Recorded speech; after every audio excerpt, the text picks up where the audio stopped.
Welcome to N24 news. ముందుగా headlines చూద్దాం.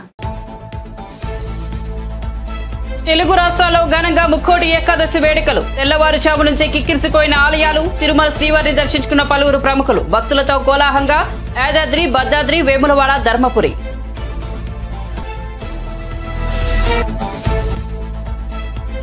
Super speciality ఆసుపత్రిని ప్రారంభించిన సీఎం జగన్. కడప జిల్లాలో సీఎం జగన్ 3 రోజుల పర్యటన.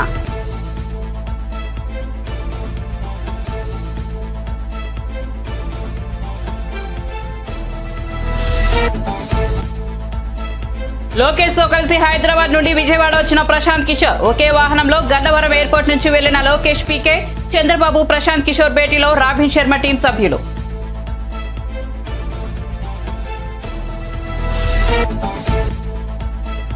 రాజమండ్రిలో ఉండవల్లి అరుణ్ కుమార్ మీడియా సమావేశం. ఒక చోట గెలిచిన ఎమ్మెల్యేను మరో చోటికి మార్చడం చాలా కష్టమైనదని వెల్లడి. ఇది ఎంతో జాగ్రత్తగా చేయాల్సిన పని అంటూ వ్యాఖ్యలు.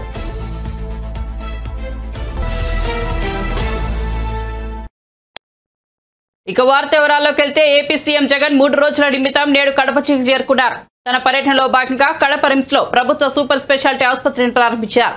రిమ్స్ ప్రాంగణంలోనే మానసిక వైద్యశాలను, క్యాన్సర్ విభాగాన్ని కూడా ప్రారంభించారు. తన పర్యటనలో భాగంగా సీఎం జగన్ కడపలో ఎల్వి ప్రసాద్ కంటి ఆసుపత్రి ప్రారంభోత్సవంలోనూ పాల్గొన్నారు. అటు 1000 కోట్లతో ఏర్పాటు చేసిన సెంచరీలపై పరిశ్రమను ప్రారంభించారు. ఈ పరిశ్రమ వల్ల 2000 మందికి పైగా ప్రత్యక్ష ఉపాధి లభించనుందని ప్రభుత్వ వర్గాలు చెబుతున్నాయి. ఓ ప్రభుత్వ కార్యక్రమంలో పాల్గొన్న సీఎం జగన్ దివ్యాంగులకు 3 చక్రాల స్కూటర్లను పంపిణీ చేశారు.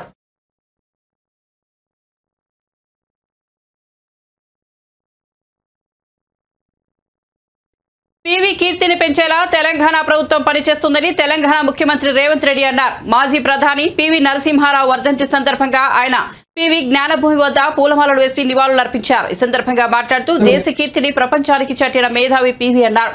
పరిపాలనలో సమూల మార్పులు తెచ్చి ఆదర్శంగా నిలిచారని కొనియాడారు. దేశ ఆర్థిక వ్యవస్థ ప్రశ్నార్థకంగా మారిన పరిస్థితుల్లో సాహసోపేత నిర్ణయాలు తీసుకుని దేశాన్ని ముందుకు నడిపించారని గుర్తు చేశారు. బంగారాన్ని కుదవపెట్టి అప్పు తేవడంపై పీవీ ఒక మాట చెప్పారని, తెలివైన వాడు సగం ఆస్తిని కుదవపెట్టి అయినా సరే మిగతా ఆస్తిని కాపాడుకుంటారని చెప్పారని గుర్తు చేశారు. భూమిని పేదవాడికి అందుబాటులోకి తీసుకొచ్చిన వ్యక్తి పీవీ అన్నారు. పేదలకు భూములు పంచడానికి పీవీ బలమైన పునాదులు వేశారని తెలిపారు. పీవీ మన మధ్య లేకపోయినా ఆయన చేపట్టిన సంస్కరణలు ఎప్పటికీ ఆచరణీయమన్నారు. పీవీ ఘాట్, జైపాల్ రెడ్డి ఘాట్లను అభివృద్ధి చేయాల్సిన బాధ్యత ప్రభుత్వంపై ఉందన్నారు. వీరిద్దరూ తెలంగాణకు లంకెబిందు లాంటి వారని పేర్కొన్నారు.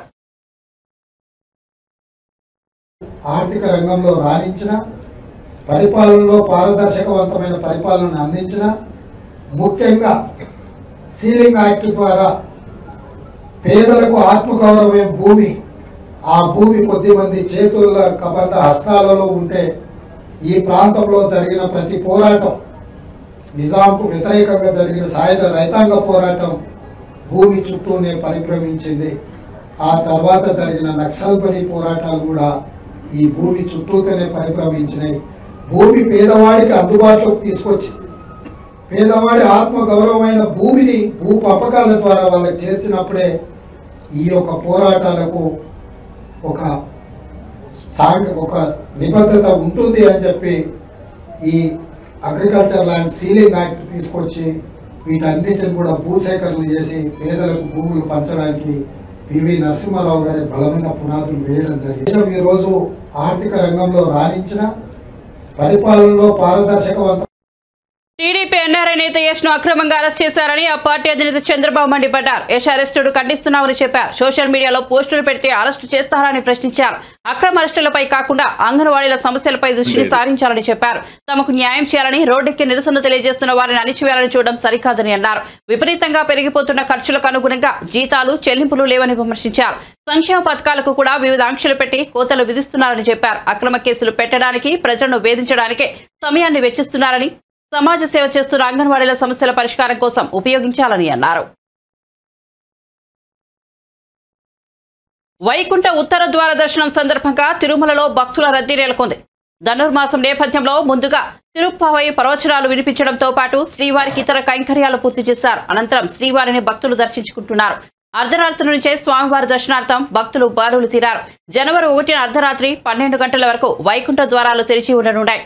టోకెన్లు ఉన్న భక్తులకు మాత్రమే వైకుంఠ ద్వార దర్శనం కల్పించనున్నారు. ఏకాదశి పర్వదినంలో వైకుంఠ ద్వార దర్శనం మొదటి రోజు స్వామివారి కైంకర్యాలన్నీ ముగిసిన తర్వాత తిరుప్పావై అర్చన తోమాల 2 గంటలు అయిన తర్వాత ఎగ్జాక్ట్గా 1 గంట 30 నిమిషాలప్పుడు అంటే 1:30 ఈరోజు అర్లీ మార్నింగ్ విఐపి దర్శనం మొదలుపెట్టడం జరిగింది. విఐపి టోకన్స్ కరెక్ట్గా 4008 ఇవ్వటం జరిగింది.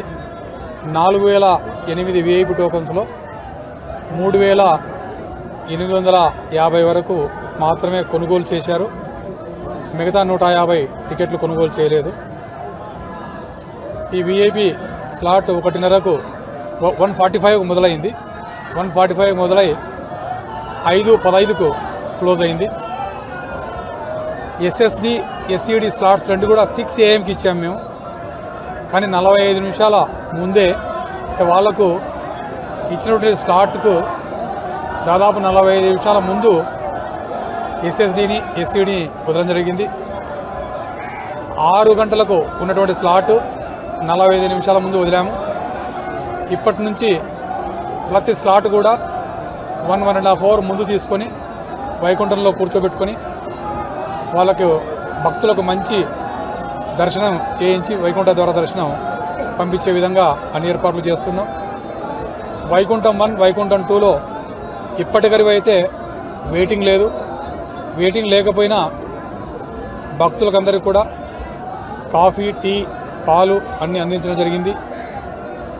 ఇప్పటి నుంచి కూడా ఒకవేళ ఏదైనా వెయిటింగ్ వస్తే ఆ వెయిటింగ్ 1-2 గంటల కంటే ఎక్కువ లేకుండా మెయింటైన్ చేస్తూ భక్తులందరికీ కూడా ఆహార పదార్థాలు, కాఫీ, టీ అన్నీ అందిస్తూ వాళ్ళకి ఏ ఇబ్బంది లేకుండా ఈ వైకుంఠ ఏకాదశి పర్వదినాన ఈ వైకుంఠ ద్వార దర్శనం చేయడం జరుగుతుంది. అలాగే ఈ తిరుపతిలో టోకన్స్ ఇవ్వడం జరిగింది, మీకు తెలిసిన విషయమే. అక్కడ కూడా చాలా చక్కగా ఏ ఇబ్బంది లేకుండా ఈ టోకన్స్ ఇవ్వడం జరిగింది, ఎస్ఎస్డి టోకన్స్. ఈ ఎస్ఎస్డి టోకన్స్, ఎస్ఈడి టోకన్స్ కలిపి ప్రతిరోజు 70 నుంచి 75,000 ప్రతి రోజును బట్టి స్వామివారి కైంకర్యాలను బట్టి దర్శనం చేయించడం జరుగుతుంది. ఈ 10 రోజులు దాదాపుగా 8 లక్షల మందికి భక్తులకు దర్శనం చేయించడం జరుగుతుంది. వైఎస్ఆర్సీపీ ప్రభుత్వ వైఫల్యాన్ని ప్రశ్నించినందుకు 5 సార్లు తెనాలిలోని తన ఇంటిపై దాడి చేశారని ప్రవాసాంధ్రుడు బొద్దులూరి యశస్వి తెలిపారు. తల్లికి ఆరోగ్యం బాగాలేదని చూసేందుకు అమెరికా నుంచి వస్తే లుకౌట్ నోటీసులు ఇచ్చి 4 గంటల పైగా శంషాబాద్ విమానాశ్రయంలోనే ఉంచారని వెల్లడించారు. అనంతరం గుంటూరు సిఐడి కార్యాలయానికి తరలించారన్నారు. ఇలాంటి అరెస్టులకు భయపడేది లేదని యశస్వి స్పష్టం చేశారు. టీడీపీ కార్యకర్తలు, నేతలపై అక్రమ కేసులు పెట్టడం దారుణమని పార్టీ సీనియర్ నేత ఆలపాటి రాజా మండిపడ్డారు. తల్లిని చూడడానికి వచ్చిన కుమారుడిని ఒక ఉగ్రవాదిలా అరెస్ట్ చేస్తారా అని దేవినేని ఉమా ప్రశ్నించారు.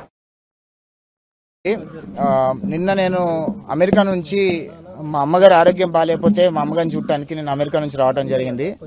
నిన్న ఈవినింగ్ 7:45కి నేను మన హైదరాబాద్ ఎయిర్పోర్ట్లో దిగటం జరిగింది.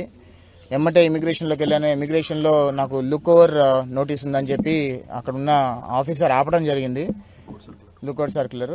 సో అక్కడ నుంచి నన్ను మళ్ళీ గుంటూరు సిఐడి పోలీస్కి హ్యాండ్ ఓవర్ చేయడానికి ఆల్మోస్ట్ 4 అవర్స్ అక్కడ కూర్చోబెట్టారు.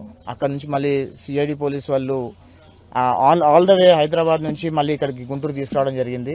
నేను వచ్చిన కారణం ఏంటంటే మా అమ్మగారి ఆరోగ్యం బాగాలేదు, మా అమ్మగారిని చూడటానికి నేను హైదరాబాద్ రావడం జరిగింది. యాక్చువల్గా గత 4 సంవత్సరాల్లో దాదాపు మా ఇంటి మీద 5 సార్లు దాడులు జరిగాయి. 4 సార్లు మా ఇల్లు గోడలు బద్దలు కొట్టారు, సీసీ కెమెరాలు వాళ్ళు కొట్టారు. అయినా సరే నేను ఏ రోజు ఇండియా రాలేదు, ఎందుకంటే మా అమ్మగారు చాలా ధైర్యంగా ఉండేవాళ్ళు. కానీ ఈరోజు మా అమ్మగారి ఆరోగ్యం బాగాలేదు కాబట్టి నేను చూడటానికి వస్తే ఇక్కడ ఈ రకంగా అంటే లుక్ ఓవర్ సర్క్యులర్ ఇచ్చి ఈ రకంగా ప్రజల గొంతు అంటే మేము ఇష్యూ బేస్డ్ మేము మాట్లాడుతుంటే మా గొంతు నొక్కాలి, మమ్మల్ని భయభ్రాంతులకు గురి చేయాలి, ఏదో రకంగా మమ్మల్ని ఇబ్బంది పెట్టాలనే ప్రయత్నం అయితే ఈ ప్రభుత్వం నిరంతరం చేస్తూనే ఉంది. కానీ మా పోరాటం ఎప్పుడు ఆగదు. ఈ ప్రభుత్వం మీద మా పోరాటం ఎప్పుడు జరుగుతూనే ఉంటుంది. ఈరోజు ఈ ప్రభుత్వంలో ఈ ముఖ్యమంత్రి గారు అభివృద్ధి ఎలా చేయాలి, సంక్షేమం ఎలా చేయాలి, రాష్ట్రాన్ని రాజధాని ఎలా కట్టాలి ఏమీ తెలియకుండా ఎంతసేపు ప్రశ్నించిన వాళ్ళ గొంతులు నొక్కి, ప్రశ్నించిన వాళ్ళని అక్రమ కేసులు పెట్టి, వాళ్ళని జైళ్లలో పెట్టి, వాళ్ళని కొట్టడం, వాళ్ళని చంపడం చేస్తున్నారంటే ఈరోజు రాష్ట్రంలో ప్రజాస్వామ్యం ఎంత దారుణంగా ఉందో ప్రతి ఒక్క రాష్ట్ర పౌరులందరూ కూడా ఆలోచన చేయండి. ఈరోజు తల్లి ఆరోగ్యం బాగాలేదు, నేను చూడటానికి వచ్చాను అంటే కనీసం నన్ను తల్లి దగ్గర కూడా పంపించకుండా డైరెక్ట్గా ఇక్కడ తీసుకొచ్చారు. ఈరోజు ఈ పరిస్థితి ఎవరికి రాకూడదు. తప్పకుండా ఆంధ్రప్రదేశ్ రాష్ట్ర ప్రజలందరూ కూడా రాబోయే రోజుల్లో రాష్ట్రంలో ఉన్న పరిస్థితులన్నీ గమనించి వచ్చే రోజులలో 2024 ఎలక్షన్లో తెలుగుదేశం పార్టీకి పట్టం కట్టి ఆంధ్రప్రదేశ్ రాష్ట్రాన్ని బాగు చేసుకోవాల్సిన అవసరం ప్రతి ఒక్క ఆంధ్రప్రదేశ్ రాష్ట్ర పౌరుడి మీద ఉంది. ఎందుకంటే ఈరోజు మన రాష్ట్రంలో మంచి మంచి నాయకులు, ఎంతో అభివృద్ధి చేసిన నాయకులు ఉన్నారు. మన పక్కన ఉమా గారు కానివ్వండి, ఆలపాటి రాజా గారు కానివ్వండి, సార్ కానివ్వండి, వాళ్ళ అధికారంలో ఉన్నప్పుడు రాష్ట్ర ప్రజల కోసం సేవలు చేశారు. కానీ ఈరోజు ఉన్న మంత్రులు రాష్ట్ర ప్రజల కోసం పనిచేయకుండా వాళ్ళ సొంత లబ్ధి కోసము రాష్ట్రాన్ని దోచుకుని తినడానికే పనిచేస్తున్నారంటే రాష్ట్రంలో ఈ ప్రభుత్వం వైఎస్ జగన్మోహన్ రెడ్డి గారి ప్రభుత్వం ఎంత దారుణంగా, ఎంత అవినీతికి పాల్పడుతుందో ప్రతి ఒక్క ఆంధ్రప్రదేశ్ రాష్ట్ర పౌరుడు ఆలోచించి వచ్చే ఎలక్షన్స్లో ఖచ్చితంగా తెలుగుదేశం పార్టీని ఎన్నుకొని తెలుగుదేశం పార్టీని అధికారంలో తీసుకొచ్చి ఆంధ్రప్రదేశ్ రాష్ట్రాన్ని బాగు చేసుకోవాల్సిన అవసరం ఉంది. అది ఖచ్చితంగా నారా చంద్రబాబు నాయుడు గారి నాయకత్వంలోనే ఆంధ్రప్రదేశ్ రాష్ట్రం బాగుపడుతుంది. మన యువ నాయకుడు నారా లోకేష్ గారి సారథ్యంలో ఆంధ్రప్రదేశ్ రాష్ట్రాన్ని బాగు చేసుకోవాల్సిన అవసరం ఉంది. అదేవిధంగా మా యువ నాయకుడు లోకేష్ గారు పదే పదే చెప్తూ ఉంటారు, ఈరోజు కార్యకర్తల్ని ఇబ్బంది పెట్టిన వాళ్ళని ఎవరిని కూడా వదలను అని పదే పదే చెప్తూ ఉంటారు. నా దానిలో కూడా రుజువైంది. నేను అరెస్ట్ అయిన కరెక్ట్గా 4, 5, 6 అవర్స్లో లోకేష్ గారు, అదేవిధంగా చంద్రబాబు నాయుడు గారు, ఉమా గారు, ఆలపాటి గారు, పెద్దలు అందరూ కూడా, మా సోదరుడు వంశీ, ఉమేష్ గారు, వీళ్ళందరూ కూడా వెంటనే ఫాలోఅప్ చేసి నన్ను ఈరోజు నోటీస్ ఇచ్చి బయటికి తీసుకురావడంలో థ్యాంక్ యూ సో మచ్. అందరికీ నా పాదాభివందనాలు. నేను ఖచ్చితంగా తెలుగుదేశం పార్టీ కార్యకర్తగా ఉండడం చాలా గర్వపడుతున్నాను. ఎందుకంటే కార్యకర్తల పార్టీ, కార్యకర్తలకు చిన్న కష్టం వచ్చినా నాయకుడు లోకేష్ గారి దగ్గర నుంచి, చంద్రబాబు నాయుడు గారి దగ్గర నుంచి నాయకులు.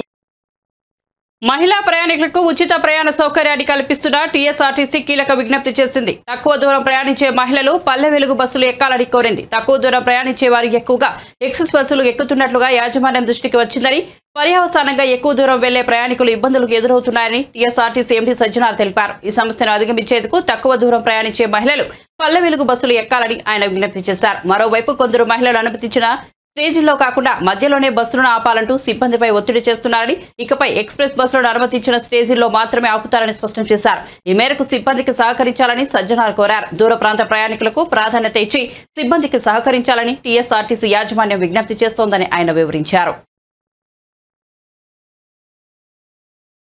రాష్ట్ర ప్రభుత్వం చేపట్టిన మహాలక్ష్మి ఉచిత ప్రయాణం మహిళలకి, ఆడపిల్లలకి, అదేవిధంగా థర్డ్ జెండర్కి టీఎస్ఆర్టీసీ యాజమాన్యం చాలా సక్సెస్ఫుల్గా ఇంప్లిమెంట్ చేయడం జరుగుతుంది. చాలా చోట్ల అనూహ్య స్పందన వచ్చింది. రికార్డ్ స్థాయిలో ప్రయాణికులు మా బస్సులో ప్రయాణం చేయడం జరుగుతుంది. బట్ ఈ ఒక పథకం ఇంప్లిమెంట్ చేయడంలో యాజమాన్యానికి, ముఖ్యంగా మన సిబ్బంది కూడా కొన్ని సమస్యలు తెలియజేస్తున్నాం. ముఖ్యంగా చాలామంది మహిళలు తక్కువ దూరంకి వెళ్ళే వాళ్ళు కూడా మన ఎక్స్ప్రెస్ బస్సులో ఎక్కి దూర ప్రాంతం వెళ్ళే ప్రయాణికులకి ఇబ్బంది కలిగించే విధంగా ప్రయాణం చేస్తున్నారు. వాళ్ళందరికీ కూడా నా తరఫు నుంచి, యాజమాన్య తరఫు నుంచి కోరుతున్నాను, మీరు తక్కువ దూరంలో వెళ్ళే వాళ్ళైతే వెలుగు బస్సులో ప్రయాణించాలని చెప్పి నేను మరీ కోరుతున్నాను.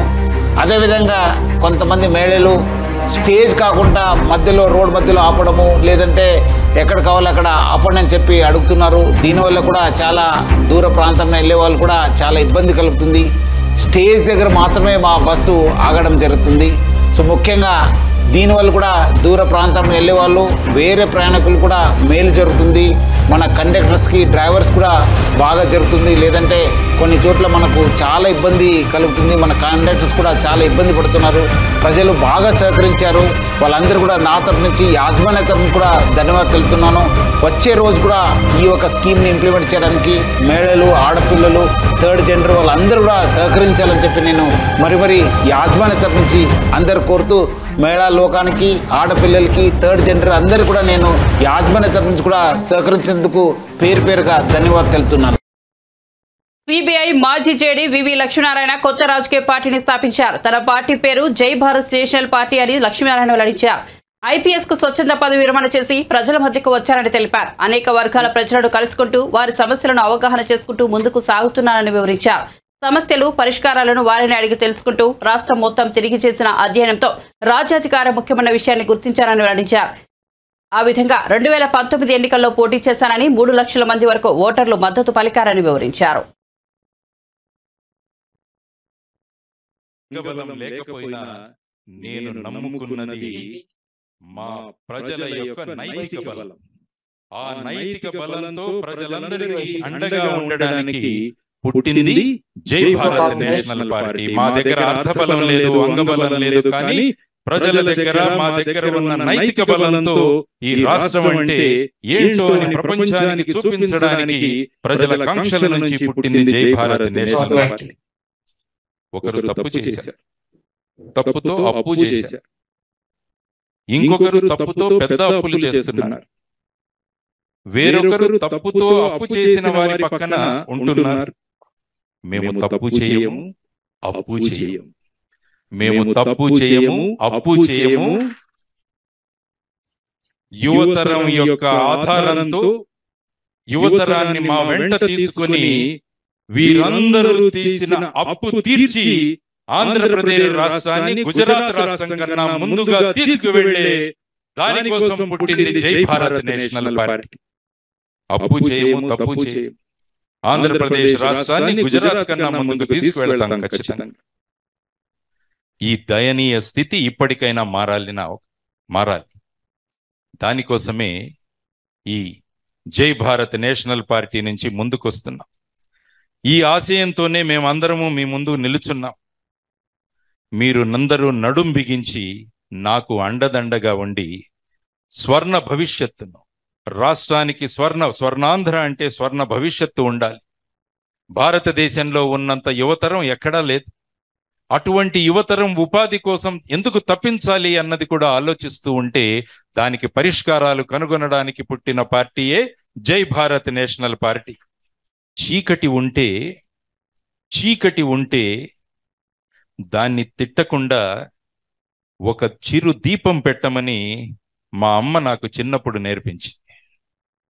చీకటి ఉంటే చీకటిని తిట్టుకోకుండా చిరు దీపం పెట్టమని మా అమ్మ నాకు చిన్నప్పుడు నేర్పించింది. రాష్ట్రం చీకటిలో ఉంటే నేను ఈ రోజు పెడుతున్న ఈ చిరు దీపాన్ని చూడ్డానికి మా అమ్మ కూడా వచ్చింది. ఈరోజు చీకటిలో ఉన్న రాష్ట్రాన్ని వెలుగులతో నింపడానికి ఒక చిరు దివ్వే మా జై భారత్ నేషనల్ పార్టీ. అందరూ చీకటి చూసి భయపడిపోతుంటారు. అందుకనే మా అమ్మ చెప్పింది, చీకటి కోసం భయపడద్దు, నీ ప్రయత్నం ఒక చిరు దీపం పెట్టు అక్కడ. ఏపీలో ఎన్నికలు సమీపిస్తుండటంతో రాజకీయ పక్షాల మధ్య మాటలు తూటాలు పేలుతున్నాయి. టీడీపీ జనసేన పొత్తు కుదుర్చుకున్న నేపథ్యంలో వైసీపీ ఎమ్మెల్యే మాజీ మంత్రి పేర్ని నాని వ్యంగ్యాస్త్రాలు సంధించారు. పొత్తులో భాగంగా జనసేనకు 25 సీట్లు ఇస్తామని టీడీపీ నేతలు చెబుతున్నారని నాని అన్నారు. టీడీపీ 150 సీట్లలో పోటీ చేస్తే మిగిలిన 25 సీట్లు జనసేనకు ఇస్తున్నారని వివరించారు. జనసేనకు ఇచ్చే ఆ 25 సీట్లలోనూ సగం స్థానాలకు తామే అభ్యర్థులు ఇవ్వాల్సి ఉంటుందని టీడీపీ నేతలు ఆఫ్ ద రికార్డ్ చెబుతున్నారని పేర్ని నాని పేర్కొన్నారు. పడమటి సెంటర్లో ఉన్నాడండి అంటారు కాసేపు. మళ్ళీ రాత్రి 10ంటికి ఎక్కడున్నాయంటే ఏలూరు దగ్గర ఉన్నాడండి అంటాడు. ఇదేంటే అప్పుడే పడమటి అన్నారు, 5ంటికి అప్పుడే ఏలూరు ఏంటి ఏం చేస్తున్నాడు అసలు? పాదయాత్ర, మనుషులతో మాట్లాడుతున్నాడా, ఏం చేస్తున్నాడంటే అర్థం కాని పరిస్థితి. తెల్లారేపటికి అక్కడ మామూలుగా ఏలూరు వెళ్ళిపోయి పడుకున్నాడు అంటారు. పొద్దున్నే అంటే ఏలూరులో పడుకుని పొద్దున్న లేచి నడుస్తున్నా అంటే ఇక నడవడం. సాయంత్రం 5ంటికి ఏలూరులో బహిరంగ సభ. అంటే చంద్రబాబు నాయుడు గారు అబ్బాయి పనికి రావట్లేదు అని చెప్పి అందరూ అంటున్నారు. కాబట్టి ఈయన ఆ మొదలెట్టిన యుగళం 4000 కిలోమీటర్లు 400 రోజులు అన్నారు. 4000 కిలోమీటర్లు 400 రోజులు అన్నారు. ఈ తీరా చూస్తే అదంతా జంపింగ్ జపాంగ్ యాత్ర. అది పాదయాత్ర కాదు, అది జంపింగ్ జపాంగ్ యాత్ర. ఇక్కడ ఉంటాడు, ఎక్కడి నుంచి అక్కడ ఉంటాడు, అక్కడి నుంచి అక్కడ ఉంటాడు, ఉరుక్కుంటా పరుగు. మనకు అర్థం కాదు ఏంటంటే కుప్పం నుంచి గాజువాక్కి కష్టాల్లో ఉంటే పవన్ కళ్యాణ్ అండగా ఉన్నాడేమో లోకేష్ అంటాడు. పవన్ కళ్యాణ్ అంటాడు టీడీపీ బలహీనపడింది, టీడీపీ కష్టాల్లో ఉంది, అందుకోసం మనం అండగా ఉండాలని చెప్పాము పవన్ కళ్యాణ్ చెప్తాడు. ఏంటి కష్టాలు? ఏం కష్టాల్లో ఉంది టీడీపీ? ఏం కష్టాల్లో ఉంది? మొన్న అంటే చంద్రబాబు నాయుడు అరెస్ట్ అయ్యాడు, దొంగతనం చేసి అరెస్ట్ అయ్యాడు. 2022 మార్చిలో ఏం కష్టాల్లో ఉంది, చంద్రబాబు నాయుడు ఏం ఇబ్బందుల్లో ఉన్నాడు, అప్పుడేం జైలుకి వెళ్ళలేదే. మరి ఇప్పటం సభలో నేను చంద్రబాబుతో వెళ్ళిపోతాం ఖాయమని చెప్పాను, ఎలా ఎందుకు చెప్పాడు పవన్ కళ్యాణ్ గారు? సో ఇదంతా ప్యాకేజీ వ్యవహారాలు, బేరాలు ఆడుకోవటం. ఏతావాత ఏంటి అంటే పవన్ కళ్యాణ్ గారు వెనకటికి ఆవు కథ ఒకటి చెప్తారు. ఆడికి తెలిసింది ఏంటంటే ఆవు గురించి ఒకటి తెలుసు. బాగా మొత్తు విద్యార్థి ఒకటికి పిల్లోడికి ఆడికి ఏం చెప్పమన్నా సరే కుర్చీ గురించి వ్యాసం చెప్పరా అంటే ఆ కుర్చీకి 4 కాళ్ళు ఉంటాయి, ఆ 4 కాళ్ళ కుర్చీలో ఆవు కూర్చుని, ఆవుకి 2 కొమ్మలు ఉన్నాయి, తోక ఉంది, తెల్లగా ఉంటుంది ఆవుకు 4 కాళ్ళు ఉన్నాయి, ఆవు ఇట్లా ఉంటుంది అట్లా ఉంటుంది అని చెప్పి అంటే తెలిసింది ఆవు. నువ్వేది చెప్పన్నా చెట్టు గురించి చెప్పమంటే ఆ చెట్టు ఇక్కడ ఉంది బయట, ఆ చెట్టు ఆకులు తింటా ఆవు ఉంది చెట్టు కింద, ఆవుకు 2 కొమ్మలు ఉంటే మళ్ళీ ఆవు కదా. అట్టా పవన్ కళ్యాణ్కి చేత అయింది ఏంటి అంటే రాజకీయ పార్టీ పెట్టి చంద్రబాబు బాగుండాలి, చంద్రబాబు అధికారంలో ఉండాలి, చంద్రబాబు అధికారంలో లేకపోతేనేమో కలిసిపోయి చంద్రబాబు కోటేంటి చంద్రబాబు కోటేంటి అంటాడు. చంద్రబాబు అధికారంలో ఉంటే WWF లాలూచి కుస్తీ, చంద్రబాబును పడేసేయండి నా కోటేసేయండి అంటాడు. ఎందుకంటే జగన్ కోటేసేస్తారేమో, చంద్రబాబు వ్యతిరేక కోట అంతా జగన్ కేసేస్తారేమో, నాకేసేయండి అంటాడు. జనం తెడ్డు కాల్చి వాత పెట్టారు ఇట్టాగే పిచ్చి మాటలు మాట్లాడితే. మళ్ళీ మొదలెట్టారు. మళ్ళీ ఏమన్నాడు పవన్ కళ్యాణ్ గారు, చంద్రబాబుకి అధికారం ఇవ్వండి, చంద్రబాబుకి అధికారం ఇవ్వండి.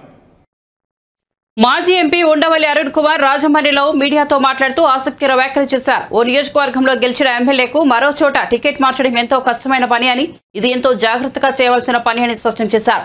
కానీ జగన్ ఆలోచనలు చూస్తే అలా కనిపించడం లేదని అన్నారు. గతంలో తనను సీఎం చేయాలని సోనియాను స్వయంగా అడిగినప్పుడో ఇతరులతో అడిగించినప్పుడో జగన్లో ఎలాంటి ఫీలింగ్ ఉందో ఇప్పుడు టికెట్ మార్చిన ఎమ్మెల్యేలను అలాంటి బాధాకరమైన ఫీలింగే ఉందని ఉండవల్లి వివరించారు. అధికారం అంతా జగన్ కు వాలంటీర్లకు మధ్యనే ఉందని, మరి ఎమ్మెల్యేలకు అధికారం ఎక్కడుందని ఉండవల్లి ప్రశ్నించారు. అధికారం లేకుండా ఎమ్మెల్యేలకు గ్రాఫ్ పెరగడం లేదంటే ఎలా అని వ్యాఖ్యానించారు. వైఎస్ పేరుతో పార్టీ ఏర్పాటు చేసి లక్ష్యాలు ఆశయాలకు దూరంగా ఇష్టం వచ్చినట్లు వ్యవహరిస్తే పార్టీ మనుగడే ప్రమాదంలో పడుతుందని ఉండవల్లి అభిప్రాయపడ్డారు.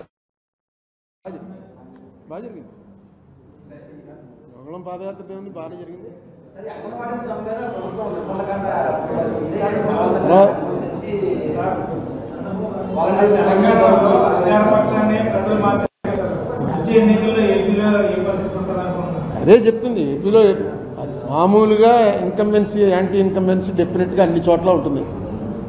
యాంటీ ఇన్కంబెన్సీ ఓటు ఎంత పర్సెంట్ వచ్చిందని చూసుకోవాలి. వీళ్ళిద్దరూ కలవటం అనేది కొంచెం వీళ్ళకి బలం. మన ఎవరో పవన్ కళ్యాణ్ చంద్రబాబు కలవటం. సో ఎలక్షన్ అనేటప్పటికి ఇప్పుడు ఇది ఇక్కడ ఈసారి జరుగుతున్న ప్రయోగం భారతదేశంలో ఇప్పుడు ఎక్కడా జరగాలి. జగన్మోహన్ రెడ్డి చేసిన ప్రయోగం ఏంటంటే ఎక్కడ అప్పు దొరికితే అప్పు చేసి మనకు వచ్చిన డబ్బు మొత్తం అంతా కూడా బిలో పవర్టీ లేని వాళ్ళకి పంచిపెట్టేయడం అని ఒక కొత్త ఐడియా. అసలు ఈ పంచిపెట్టాలు ఇవ్వడాలు ఇందిరాగాంధీ స్టార్ట్ చేసింది.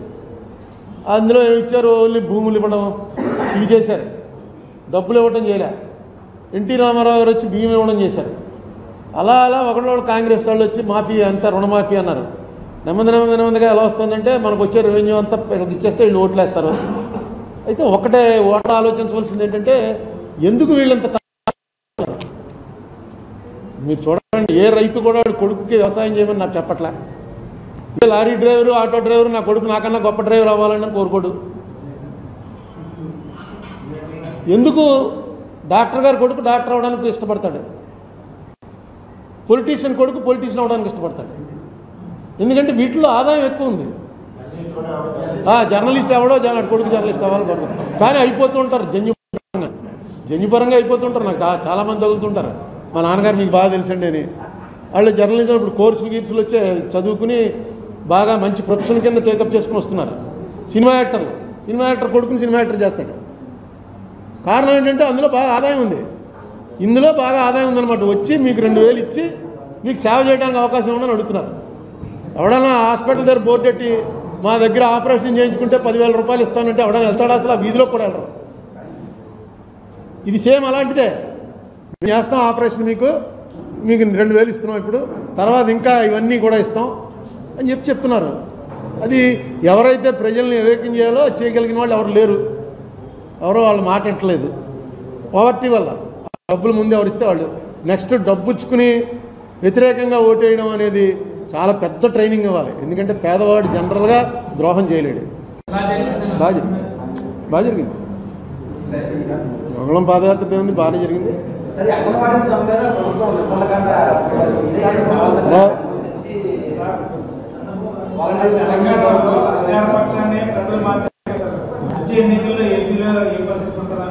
అదే చెప్తుంది. ఏపీలో మామూలుగా ఇన్కంబెన్సీ యాంటీ ఇన్కంబెన్సీ డెఫినెట్గా అన్ని చోట్ల ఉంటుంది. Anti incumbency. ముఖ్యమంత్రి జగన్ పర్యటన సందర్భంగా కడప నగరాన్ని పోలీసులు అష్ట దిగ్భజనం చేశారు. ఉదయం నుంచే కడపలోకి బస్సులు రాకుండా ఆర్టీసీ యాజమాన్యం దారి మళ్లించింది. శివారు ప్రాంతాల్లోనే బస్సులు నిలిపేలా ఏర్పాట్లు చేసింది. దీంతో బస్టాండ్ నిర్మానుష్యంగా మారింది. సుదూరాలకు వెళ్లాల్సిన ప్రయాణికులు తీవ్ర అవస్థలు పడుతున్నారు.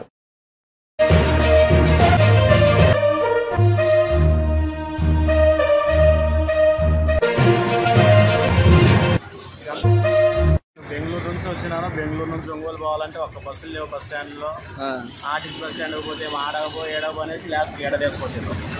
ఏడు నుంచి ఒక్క బస్సు లేదు, గంట పైన అవుతుంది. ఆ సీఎం ఎప్పుడో సాయంత్రం వస్తాడంటే సాయంత్రం వచ్చేదానికి ఎంతవరకు ఒక్క బస్సు లేదు. ఇబ్బందే కదా ఇట్లుంటే, చాలా ఇబ్బంది. నాకు డెలివరీలు ఆగిపోయినాయి, పోవడం వల్ల నాకు బిజినెస్ ఆగిపోతుంది. త్వరగా వాళ్ళకి ఇచ్చేసుకుని నాకు ఇప్పుడు 20,000 వస్తుంది. మీరు ఎక్కడికి వెళ్ళాలి ఇప్పుడు? ఒంగోలు వెళ్ళాలి. ఎంతసేపు అయింది వచ్చి మీరు? 1 hour పైన అవుతుంది. ఒక్క బస్సు రాలేదు, ఒక్క బస్సు లేదు. నాకే కాదు, వీళ్ళంతా కూడా చాలా పాపం. వీళ్ళు పల్లె వెలుగులు పోవాలన్నా కానీ ఒక్క బస్సు లేదు. వాళ్ళంతా కూడా ఎంతమంది వెయిట్ చేస్తారు. ఎవరిని అడిగినా మాకు తిరిగి అంటే బస్ స్టాండ్కి పోలేదా? బస్ స్టాండ్కి పోలేదా? బస్ స్టాండ్ పోతే అక్కడ రాదు అన్నారు, మరి ఇక్కడ వస్తుంది అన్నారు. వినాయకపురం వినాయకపురం ఇక్కడ వస్తుంది అన్నారు. బులెటిన్ ముగించే ముందు హెడ్లైన్స్ మరోసారి చూద్దాం. తెలుగు రాష్ట్రాల్లో ఘనంగా ముక్కోటి ఏకాదశి వేడుకలు. తెల్లవారుజాము నుంచే కిక్కిరిసిపోయిన ఆలయాలు. తిరుమల శ్రీవారిని దర్శించుకున్న పలువురు ప్రముఖులు. భక్తులతో కోలాహలంగా యాదాద్రి, భద్రాద్రి, వేములవాడ, ధర్మపురి.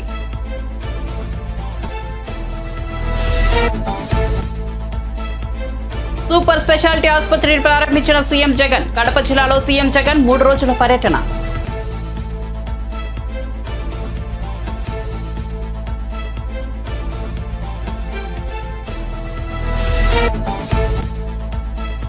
లోకేష్ తో కలిసి హైదరాబాద్ నుండి విజయవాడ వచ్చిన ప్రశాంత్ కిషోర్. ఒకే వాహనంలో గన్నవరం ఎయిర్పోర్ట్ నుంచి వెళ్లిన లోకేష్, పీకే. చంద్రబాబు ప్రశాంత్ కిషోర్ భేటీలో రాబిన్ శర్మ టీం సభ్యులు.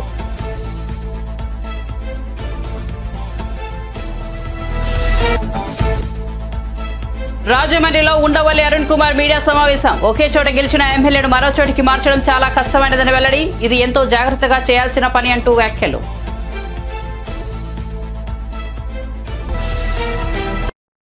మరిన్ని అప్డేట్స్ కోసం చూస్తూనే ఉండండి N24 న్యూస్.